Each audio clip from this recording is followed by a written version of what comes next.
我国最高的楼是哪一座？不少人会说是上海中心大厦。在2016年以前，如果你问出这个问题的时候，大家可能会说是117大厦，尤其是天津人，甚至还会打着快板跟你吹嘘117大厦有多牛叉。话说这个117大厦究竟是如何被上海中心大厦超越的？如今117大厦又沦落到何种境界了？今天我们就来好好讲解一下117大厦的前世今生。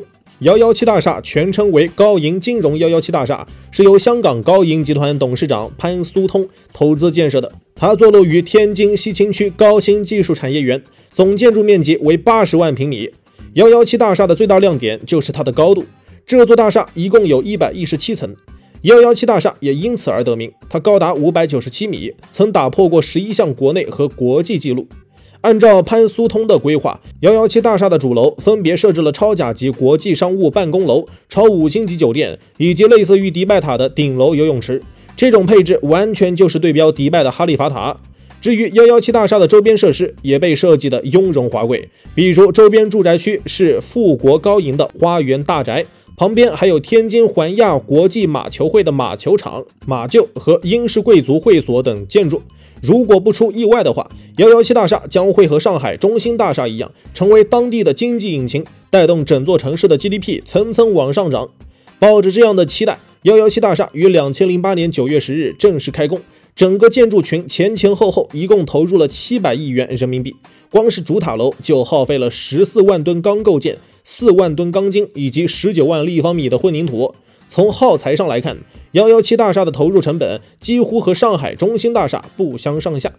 然而，上海中心大厦早在2016年就完工并投入运营了，它依靠632米的高度一跃成为中国第一高楼。至于117大厦的话，至今都没有完工，它就像一座烂尾楼一样，直接在那儿躺平了。因为这个事儿，117大厦一直遭到全国人民的诟病。话说117大厦为何一下子就停摆了呢？117大厦究竟是如何一步一步跌落神坛的？究其原因，主要出在价格、地段和投资公司上。由于117大厦建筑群的定价太高，以至于大多数普通人都买不起。此外，由于这座大厦离市中心太远，地段太差，再加上周边配套设施不完善，导致大多数富人也不太愿意买。就这样，117大厦逐渐沦为了一个烫手山芋。毕竟大家都不去住的话，你一个人过去住也没啥意思。截止到2015年9月，117大厦建筑群的631套住宅仅只卖出了12套，交易率不足2%。可以说，市场低迷就是压垮117大厦的其中一根稻草。至于压垮它的另一根稻草，则是投资公司的亏损。2015年，随着股市动荡不安，以至于117大厦的主要开发商高银集团市值蒸发1200亿港币。当高银集团出现巨额亏损以后，大家顿时就意识到不对劲了，于是许多投资者纷纷从117大厦这个项目上撤资。当多米诺骨牌倒下以后，117大厦就如同被抽空的溪水一样，慢慢枯竭了。面对这样的局面，潘苏通焦虑不已，他设法找到了中国信达和信丰，说服这两家公司为117大厦项目注资，希望通过一种死马当做活马医的方式将这个项目给盘活。而这两家公司也很是给力，二话不说就给117大厦项目投入了90亿元人民币，争取让它重现生机。为了给潘苏通施加一定的压力，这两家公司规定高银集团必须在3年时间内将117大厦给建成完工。面对这个对赌协议，潘苏通签了。只不过潘苏通高估了工程建设进度，在接下来的3年时间里，由于前期的承建队伍早已撤离，以至于117大厦不断面临停工复工的状况。到了2019年的时候随着资金链的断裂，117大厦终究还是烂尾了。看到这种情况以后，中国信达只好和高银集团对簿公堂，希望拿回15亿的本金和违约金。可以说，这一次117大厦再无翻身的可能。天津117大厦耗资700亿，还能靠资金盘活吗？按照当地人的说法，这座大厦已经变成了天津的雾霾探测器，大家只要开窗看到117大厦，就说明当天天气良好。如果连117大厦都看不到了，那当天的空气质量也就那样了。此外，117大厦偶尔还能充当司机们的导航神器，大家只要记住这个地标性建筑，基本上就不会迷路。不得不说，这座曾经令人引以为傲的北方第一高楼，沦落到这样的境地，确实令人唏嘘。说到这里，可能有些小伙伴会问了，117大厦将来可能会完工吗？或者说这座北方第一高楼今后能变成陆家嘴三件套和广州塔那样吗？关于这个问题，咱们直接从地理经济层面来进行分析。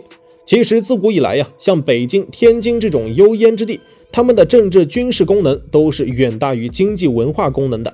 毕竟京津一带常年干旱缺水，又没有大江大河经过，还没有出海口，所以许多商贸物流基本上不可能在京津一带驻足。要不是北京有首都这个光环加持，说不定整个北方经济也就萎靡不振了。相反，像沪广深这类城市就完全没有这样的忧虑。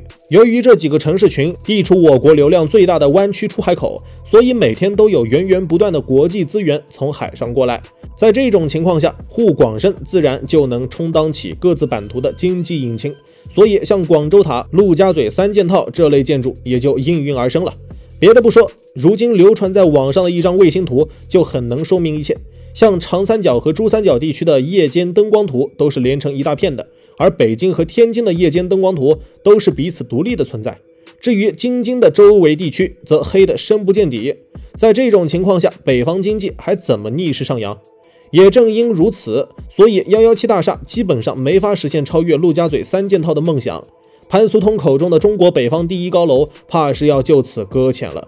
当然，凡事都往好的方面想，抛开地理经济的局限性来看，如果当地规划者能够高效统筹资源，链接北方各省各市，再叠加天津港这个港口优势的话，说不定也能扳回一局。至于那时候117大厦能否赌赢，就得看各位大佬的操盘能力了。每天嗨科普，我是闪电哥，咱们下期见。